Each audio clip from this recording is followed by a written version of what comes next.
Uno, dos, tres. Gloria al Señor. Dios ha sido bueno. Amén. Buenísimo. Muchas gracias a los chicos del Ministerio de Alabanza. Con estas canciones de alabanza me hicieron sentir como hace, no voy a decir cuánto tiempo,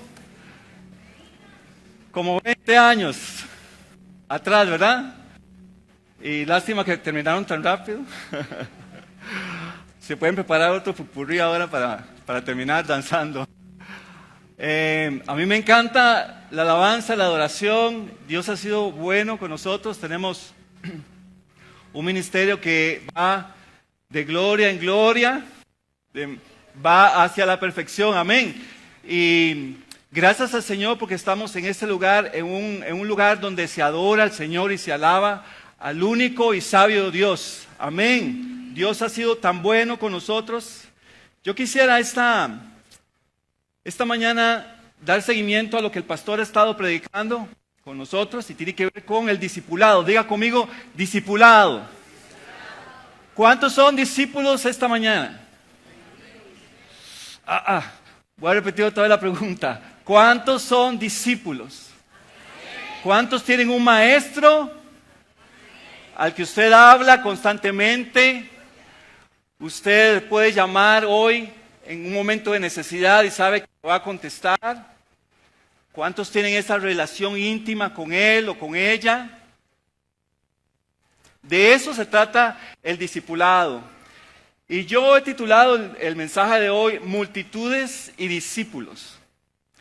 Multitudes y discípulos.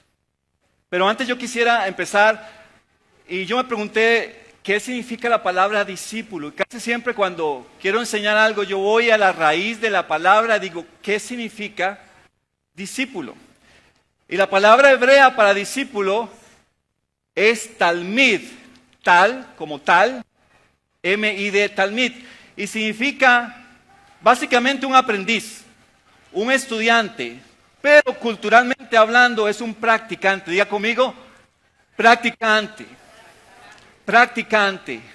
Un practicante es alguien que ve lo que hace su maestro y lo practica. Y voy a seguir preguntando lo que pregunté al inicio del servicio, al inicio del mensaje. ¿Cuántos son discípulos? Porque si usted es un discípulo, usted es un practicante de lo que el maestro dice, hace y vive. Amén. Cuando Jesús llamó a sus discípulos, los estaba invitando. A veces leemos muy rápido la palabra del Señor, pero cuando el Señor dice, sígueme, Él no quiere solamente llenarte de información, Él no quiere solamente establecerte como una herramienta para multiplicarse. Él lo que está haciendo es invitándote.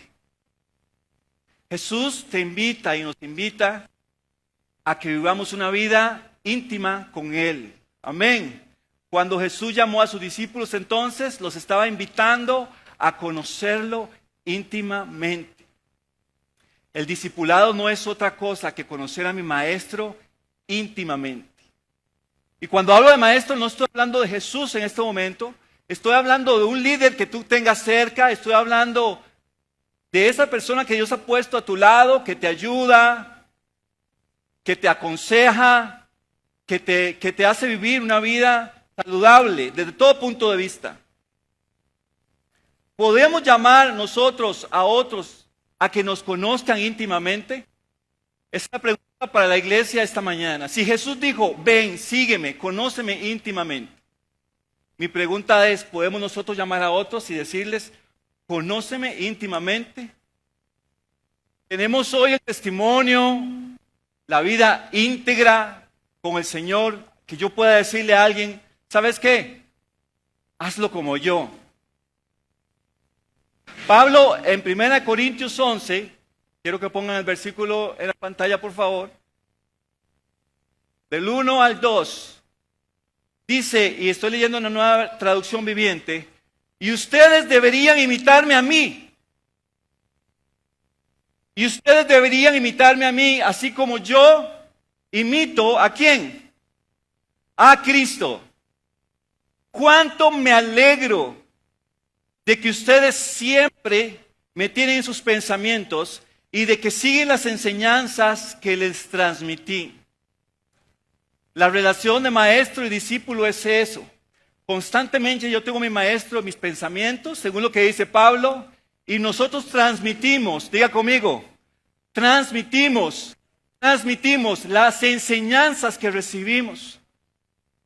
Amado hermano, yo nunca he visto una época tan floreciente en nuestra congregación, y yo tengo muchos años de estar aquí, más de 25 años, ni siquiera en este tiempo, pero no he visto un tiempo más floreciente en términos de multiplicación que cuando teníamos un sistema de discipulado íntegro como el que queremos establecer nuevamente. Al inicio, escucharon los que llegaron tarde, no pudieron escuchar los anuncios, pero yo se los voy a decir. Los martes estamos desarrollando un discipulado que se llama Compromiso Bíblico.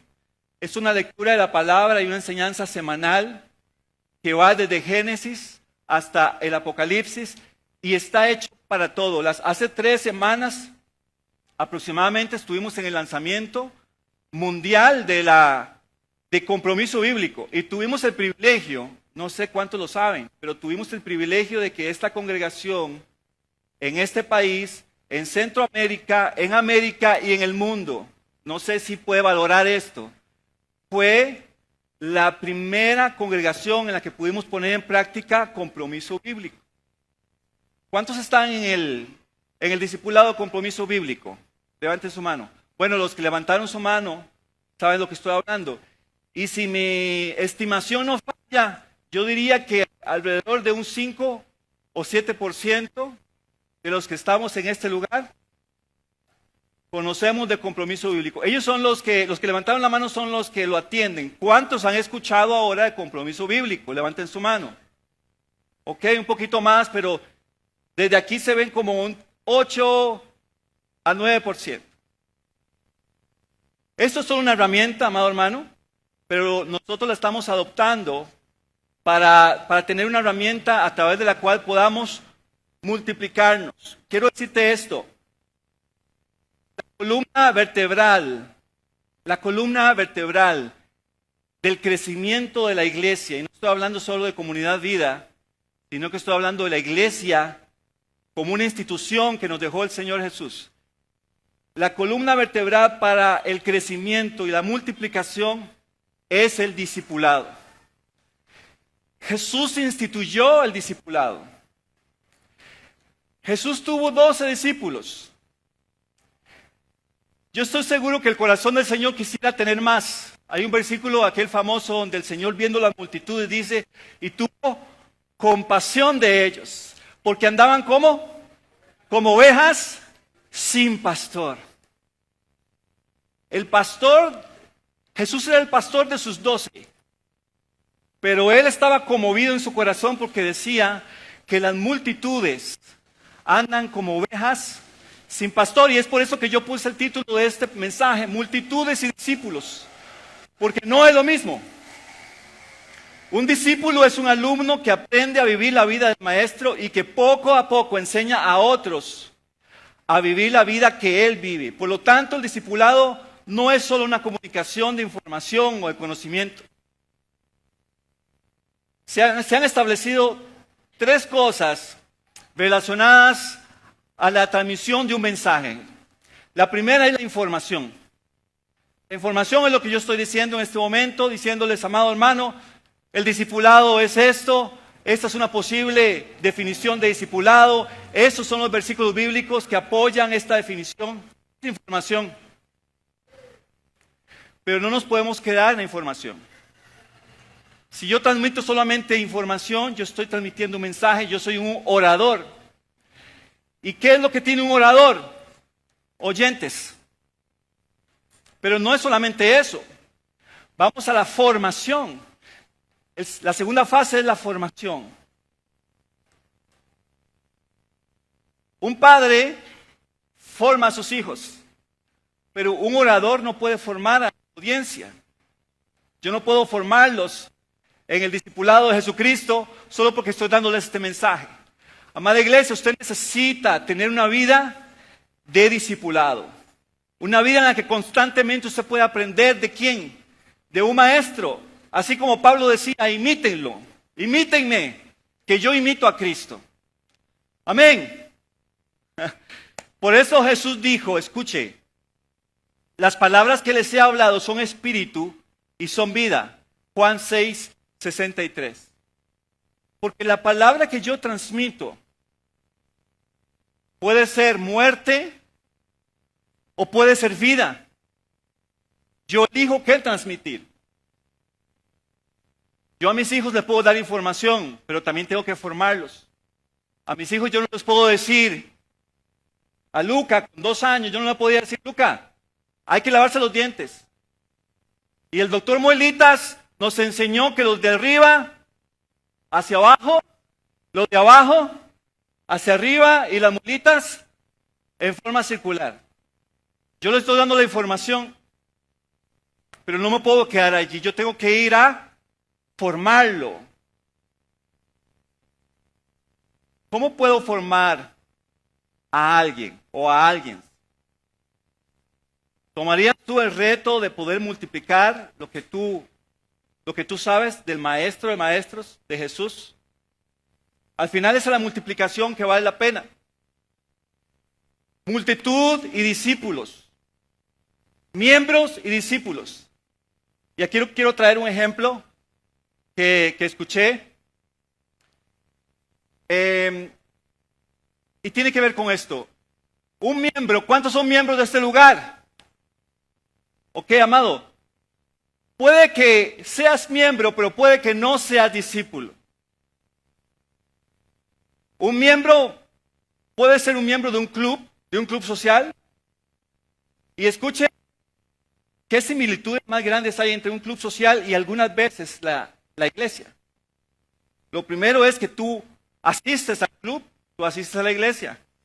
Lo segundo es que tú pagas una mensualidad por el derecho a estar allí. Aquí tienes que pagar por el derecho, pero traes tu ofrenda y tu diezmo. Y en el club tú tienes que portarte de cierta forma para que no te terminen despidiendo, para que no te echen. En la iglesia, algunas veces, y solo en la iglesia, nos comportamos de cierta forma. Eso es un club. Y hay miembros en ese club. Pero yo estoy seguro que en ese club de que yo estoy describiendo no hay un solo discípulo.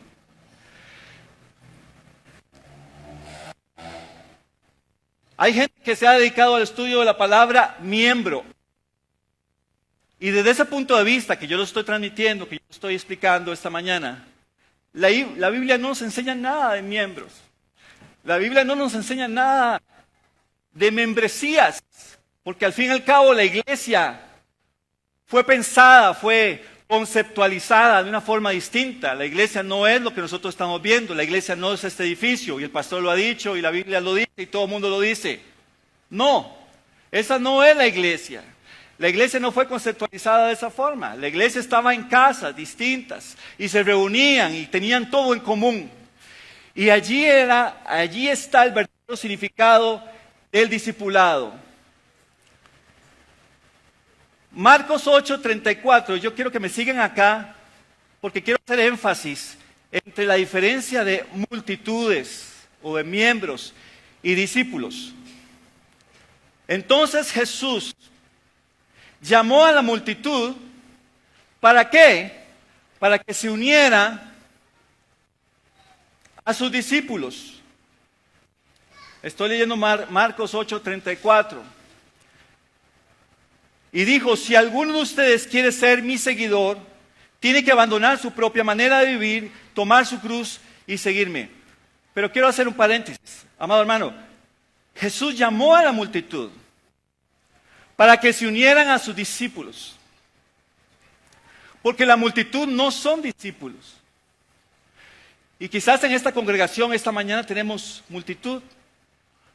Tenemos gente que de pronto es un miembro más, llega a la congregación y sale, y su vida espiritual se limita únicamente a 1 hora y 30 minutos cada semana.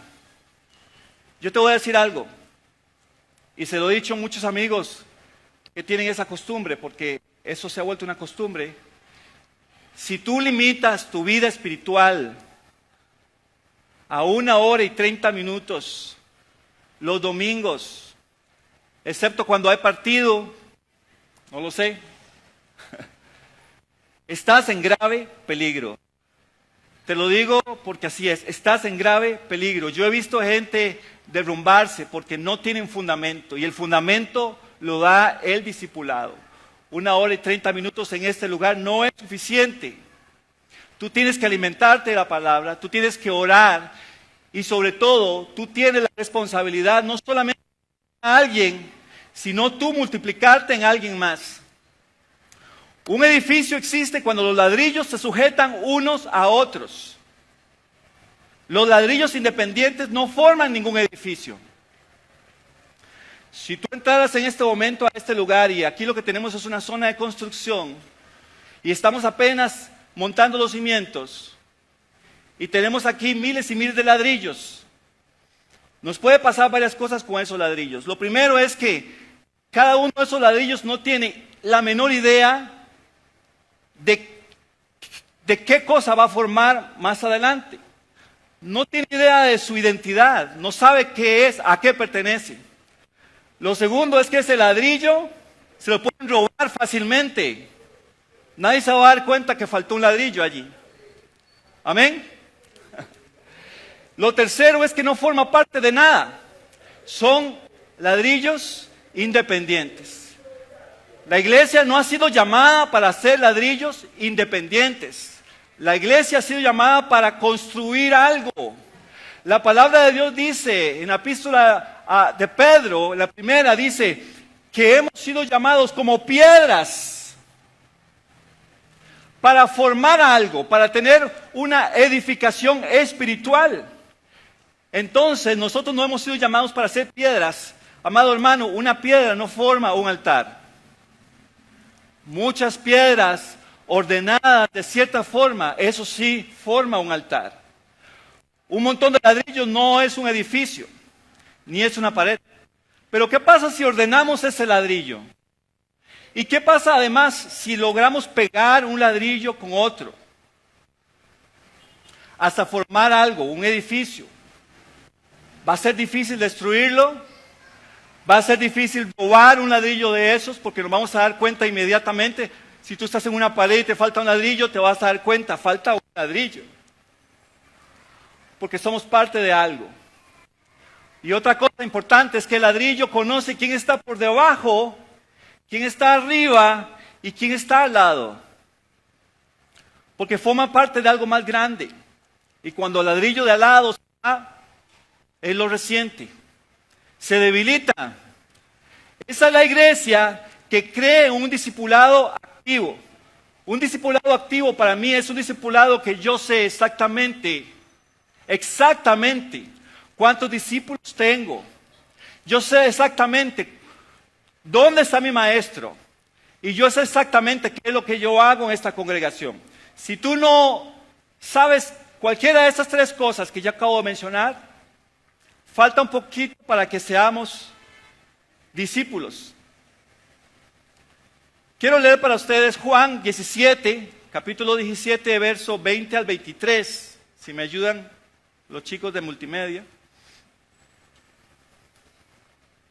Y yo dije, Señor, en este ejemplo de los ladrillos, porque algo importante, tú puedes poner un ladrillo encima del otro y uno la par del otro y formar algo. Pero si tú no los adhieres uno al otro con algo, entonces tenemos un efecto distinto, tenemos una pared o un edificio tambaleante, porque no hay nada que nos une entre nosotros. Pero ve qué interesante lo que dice el Señor Jesús en el capítulo 17 de Juan, verso 20 y 23. Dice, no te pido solo por estos discípulos, sino también por todos los que creerán en mí por el mensaje de ellos. O sea, Jesús está dando ya por sentado de que la transmisión del mensaje a través del discipulado va a ser una realidad. Amén. Entonces, no te pido, Señor, dice Jesús al Padre, solo por mis discípulos, yo te pido también por los que van a multiplicarse a través de ellos. Y dice, te pido que todos sean uno. Diga conmigo, uno. Yo te pido, Jesús dice, que todos sean uno. Que todos sean uno, así como tú y yo somos uno. El sueño de Jesús. El sueño de Jesús. Que hoy en la mañana mi hijo Lucas nos preguntaba en el desayuno, papá, ¿realmente existió el año 6? Yo le dije, sí, mi amor, existió el año 6. Y el 1 existió también, y el 0. Y le explicábamos en el desayuno porque Jesús vino y prácticamente cambió la historia. Bueno, hace más de 2000 años, 2023 años, había un sueño y ese sueño era una multiplicación. Hay una anécdota, una historia que escuché o leí un libro y es de alguien que se acerca a este predicador y el predicador le pregunta, bueno, cuéntame de tu familia, y ella le dice, bueno, tengo mi bisabuela que todavía le quedan años de vida, y esa chica tenía 20 años aproximadamente, y dice, si logro tener hijos antes de que mi abuela muera, ya sería tatara nietos, ¿estoy bien? Dice que si lograra poner bajo el mismo techo a esa familia, sería una congregación completa. Mi pregunta es, esa abuela donde salieron esos 6 primeros hijos, porque eran 6 primeros hijos, ¿debió esforzarse para que su bisnieta viviera y se alimentara y se educara? No. Era responsabilidad de sus padres. Y esa abuela ni siquiera lo hizo de sus padres, posiblemente, o esa bisabuela tampoco lo hizo de sus padres, pero hubo una multiplicación. Así es el discipulado. Yo soy cristiano, nací en el Evangelio, y yo me preguntaba, ¿quién le habló a mi mamá, que fue la que nos trajo el Evangelio? ¿Quién le habló a ella? ¿Quién puso esa semilla allí? Yo le aseguro, yo soy apasionado por lo que hago, y posiblemente si no hubiera conocido al Señor sería igualmente apasionado por otra cosa. ¿Me explico? Por algo malo quizás, algo que está fuera de los planes del Señor, porque soy apasionado, me gusta llevar todo al extremo. Ese soy yo. Gracias al Señor, que el Señor tuvo misericordia de él, le habló a alguien, y ese alguien le habló a mi mamá, no sé dónde, quizás en la feria, o no lo sé dónde. Porque hace esos años era muy difícil el tema del Evangelio, cuando tú salías de esa opresión de la religión para ser libre en Cristo, era muy difícil salir de allí, pero alguien tomó la determinación. Ahora, ¿se esforzó mi mamá de alguna forma para que yo discipulara a mis hijos? Pero ahí está la maravilla de la multiplicación del discipulado que Jesús ideó para la iglesia. Amén. Ahí está la mística del discipulado. Amado hermano, ojalá que tú no mueras, que el Señor te lleve antes y que no te haya multiplicado en alguien. Y sabes algo, la multiplicación no tiene que ver con, puedes tener material de referencia, pero la multiplicación no tiene que ver con temas de coger un libro y hacerlo leer a alguien. Emily lee un discipulado, ella lee un discipulado de Joyce Meyer todas las noches o todas las mañanas. Pero lo que necesitamos, y hablé anteriormente de información, luego hablé de formación. Un orador no forma, pero un padre forma. Un orador tiene audiencia, pero un padre tiene hijos. Me llama la atención cuando Pablo escribe sus cartas y algunas de ellas dice, hijitos míos, porque hay una relación de padre. Es que el discipulado no puede ser otra cosa que una relación de padre e hijo. Y yo lamento mucho por aquellos que no han tenido un papá y que no conocen esa relación de padre e hijo, pero Dios quiere tener una relación de padre e hijo contigo.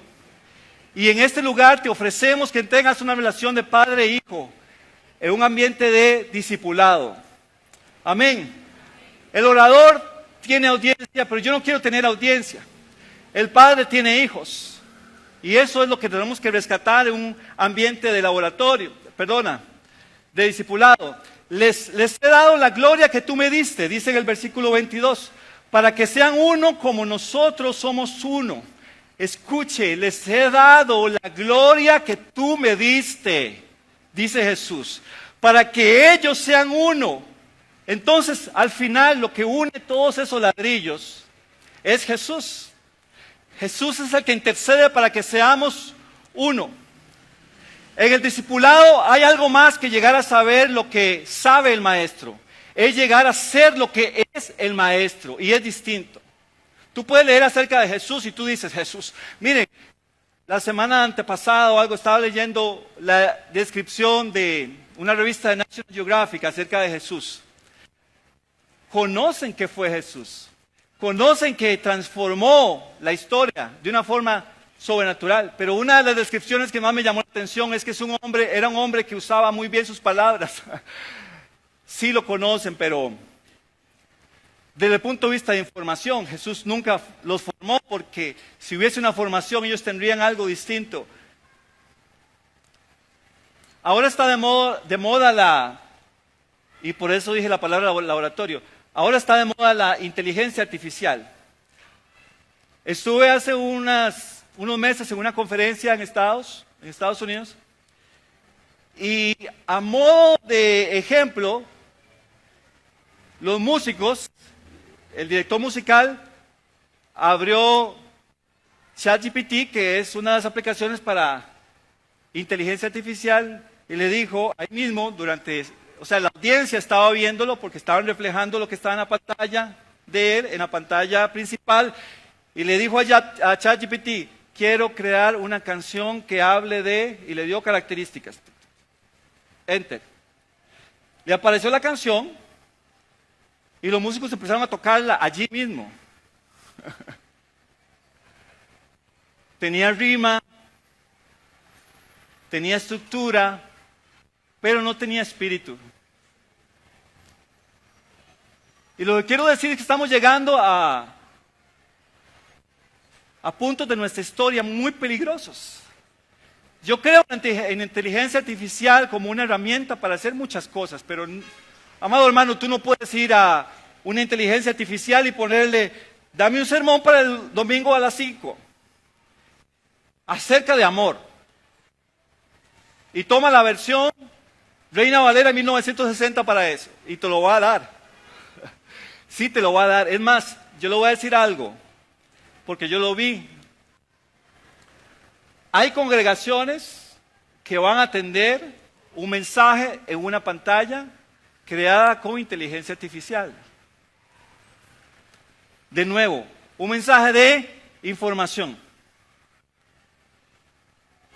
Quizás muy bien organizado, quizás un esquema muy bien organizado, y quizás hasta impresionó un poco. O quizás la gente que usa eso quiere impresionar, hacer las tareas de la universidad por allí. Entre más inteligente es la inteligencia artificial, más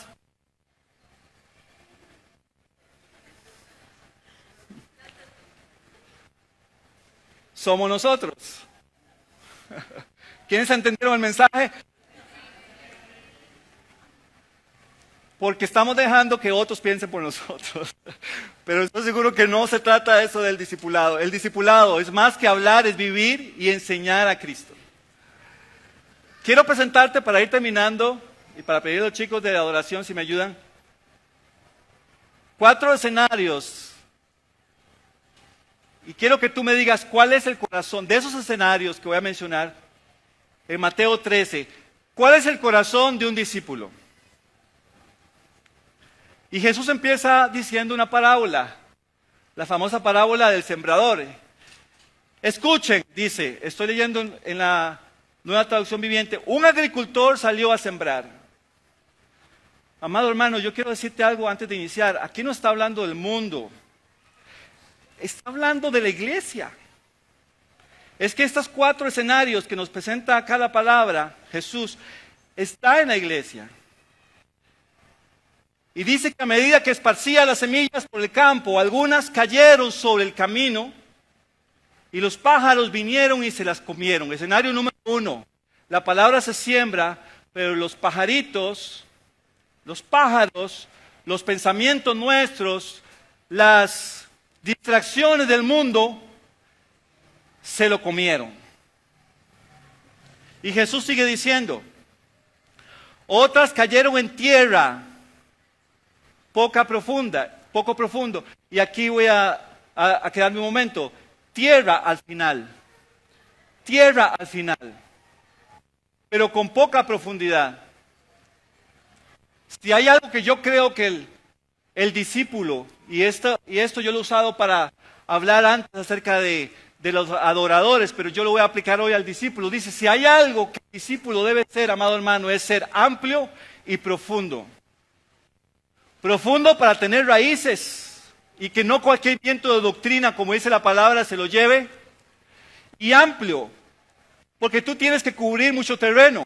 Amplio y profundo, pero resulta ser que algunas de estas semillas cayeron en tierra, pero la tierra era poco profunda. Y habían piedras allí también. Dice la palabra que habían rocas.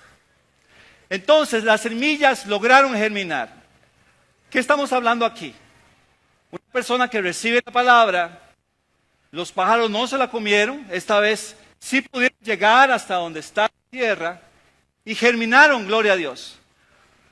Pero no tienes profundidad, no tienes un corazón de discípulo. Porque hay otra cosa que quiero decirte, el discípulo sabe de autoridad. Pero cuando tú eres uno de esos ladrillos de los que hablé antes y estás solito, un ladrillo solito no puede someterse a la autoridad. Porque no hay una estructura de autoridad. Ni tampoco puede pretender que otros se sometan a ti si no estás bajo autoridad. Es un principio de autoridad. Entonces las semillas germinaron con mucha rapidez, porque la tierra era poco profunda, pero pronto las plantas se marchitaron bajo el calor del sol y como no tenían raíces profundas, se murieron. Ese es el escenario número 2. Otras semillas cayeron entre espinos, los cuales crecieron y ahogaron los brotes. Si ahogaron los brotes, significa que también pudieron germinar. Entonces la semilla cayó en el corazón y logró germinar. Pero hay otras palabras, hay otras cosas que también han crecido en tu corazón, espinos, y tenían más fuerza que los brotes y ahogaron la semilla. Y hay un cuarto escenario. Dice, pero, y en este pero, porque siempre hay un pero que cambia las circunstancias de tu vida, siempre hay un pero que cambia la dirección que tú estás tomando en tu vida, y Jesús incluye ahí un pero, dice, pero, no todo está perdido. Hay otras semillas que cayeron en tierra, y además de que cayeron en tierra, la tierra era fértil, y produjeron una cosecha que fue increíble. Dice que al 30, 70 y hasta 100 veces más numerosa de lo que se había sembrado. ¿Tú te imaginas lo que tú puedes hacer sembrando una cosa y recibiendo 30 veces eso? O sembrando una cosa y recibir 70 veces eso. O sembrar una cosa y recibir 100 veces eso. Esa es la maravilla de la multiplicación. Y como dije al inicio, amado hermano, la columna vertebral del crecimiento de la iglesia, no de hace 2000 años solamente, sino de hoy, es la multiplicación a través del discipulado. Algunas veces tenemos miedo de decir, imítenme a mí como yo imito a Cristo. No los culpo, es una tarea ardua. Y yo termino con esta pregunta, ¿cuántos de nosotros, ¿Cuál de esos escenarios es el corazón del discípulo? El corazón del discípulo. Porque no se puede, escuche esto, así como no se puede hablar de humildad sin haber sido humillado, tampoco puedes ser discípulo o tener discípulos sin ser discípulo. Es la ley de la siembra y la cosecha. El padre sembró a su hijo y cosechó hijos. ¿Cuántos son hijos de Dios esta mañana? Nosotros somos producto de una cosecha. Yo quiero que tú abras tu mente esta mañana y tú entiendas que nosotros somos producto de una cosecha de Dios. Y mi pregunta es, de aquí a 100 años o de aquí a 50 años, ¿alguien hablará de ti? Alguien dirá, no sé quién le habló a mi mamá, como yo me pregunto hoy. No sé quién le habló a mi abuelita, a usted que está sentado aquí. No sé si Andrés habló con alguien y ese alguien recibió a Cristo y era uno de esos donde el mensaje llegó a una tierra que era fértil. Para mí una tierra fértil es una persona que está anhelando un encuentro personal con Jesús. Una tierra fértil es una tierra que es sana, que no tiene mañas, vamos a decir, que no tiene otras disciplinas que no sea la disciplina del Señor. Eso es una tierra fértil. ¿Quién le habló a mi mamá? ¿Quién le habló a mi papá? ¿Será alguno de ustedes? ¿Será alguno de ustedes que va a ser multiplicado en una persona, en 2, en 100, de aquí a que el Señor venga?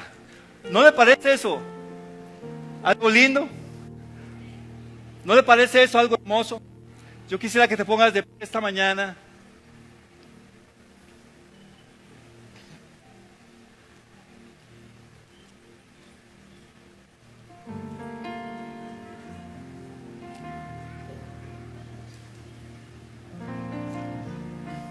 Si queremos formar vidas, tenemos que dejar de ser solo oradores y convertirnos en padres. Y sí, para eso tienes que poner tus recursos. Para eso tienes que poner tu casa, por ejemplo. Invitar a un pequeño grupo de gente a tu casa. Hay gente que no pone una iglesia en un templo, pero hay gente que gustosamente pondría su pie en tu casa y se toma un café y empiezas a desarrollar lo que yo llamo hoy el sueño de Jesús, cuando Él ideó, cuando Él instituyó el discipulado.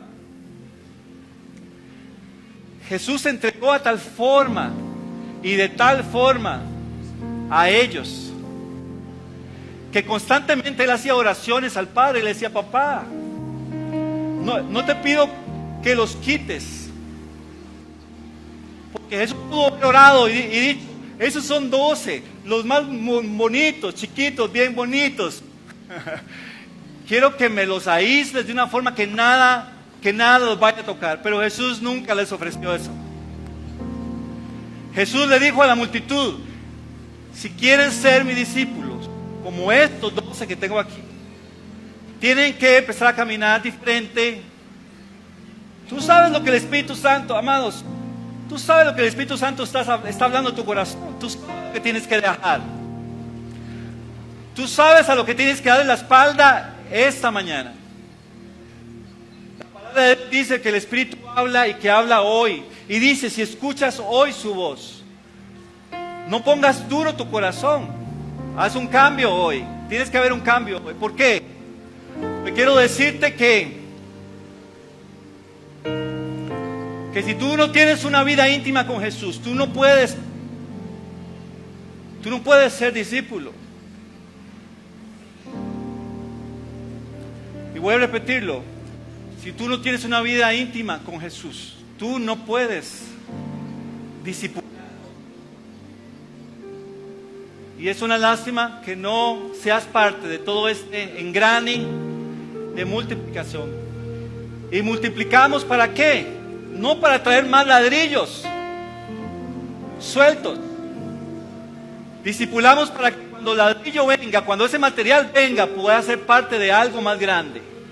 Tú eres parte de algo más grande, pero no te quedes así. Trae a otros que puedan ser parte de algo más grande. Y no te preocupes si a quienes tú trajiste ahora resulta ser que están por encima de ti, porque son algo más grande. Tenemos que empezar a visualizar el cuadro completo.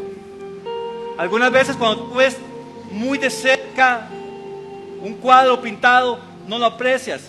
Pero si te vas hacia atrás, tú has visto los críticos de arte, ¿verdad? Que toman varias distancias y se acercan y se alejan, porque ellos quieren ver el cuadro completo. Bueno, si tú pudieras ver el cuadro completo, el discipulado es el cuadro completo, porque es la única forma en que la iglesia va a cumplir su misión. Yo quiero que tomamos unos minutos solamente para adorar al Señor. Si este mensaje ha llegado a tu corazón esta mañana, también queremos abrir el espacio para que tú vengas aquí adelante y que adores junto con nosotros. Y si no te puedes quedar allí, levanta tus manos al Señor esta mañana. Dile: Señor, yo no quiero ser esa tierra que no recibió la semilla porque otros se la comieron antes que llegara. Dame profundidad esta mañana, Señor. Dame amplitud para poder entender el cuadro completo, Señor. Te honramos y te damos gloria a ti, alabanza esta mañana, porque tú eres bueno, Señor, y porque tu misericordia es para siempre, Jesús. Y te adoramos, Señor, te adoramos esta mañana, porque tú eres santo y bueno y maravilloso, Jesús.